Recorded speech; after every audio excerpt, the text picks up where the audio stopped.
It will become permanent.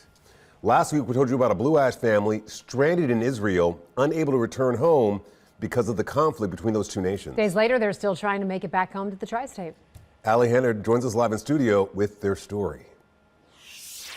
Well, for Shiri Alayan and her son Reuben Grody, their family trip turning into a bit of a nightmare for her and her family as the fighting in Israel and Iran intensified the past several days. Now, just in the past few hours, they were told they would not be heading home tonight as expected.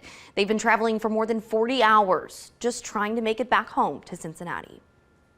I woke up yesterday morning. I saw the news that the U.S. had attacked in Iran. I was thinking, yeah, this is not going to be a good day. Shiri Ayalan and her son Reuben Grody were at the end of a weeks-long trip to Rome, celebrating his high school graduation, when they decided to catch a flight to Tel Aviv while they were in the region to visit family. We did not anticipate that yesterday, but it didn't surprise me. Less than 12 hours after their arrival to Israel, Iranian airstrikes began, forcing both airspaces to shut down, leaving them stranded. We were waiting for the buses to pick us up in Tel Aviv. At the same time, sirens started blaring and all that, and we literally had to run to the shelter. Every night, there were sirens.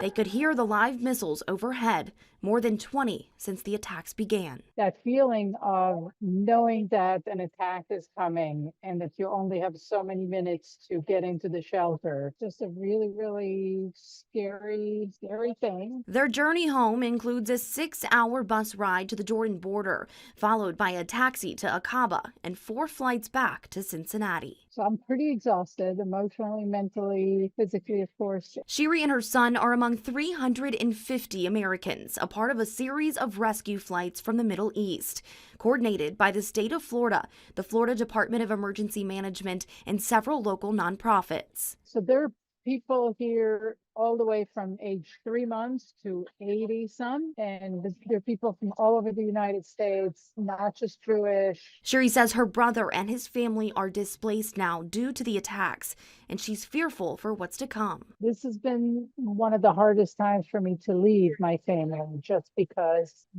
knowing that it's not over for them. I get to leave, but it's not over for them. I just hope it doesn't get worse. Well, Shiri and her son are in Cyprus now, waiting at an airport for a 14-hour flight to Florida. They're hoping their flight leaves tomorrow morning, but Shiri says she won't be surprised if that changes again. Live in studio, Allie Henner, Fox 19 Now. All right.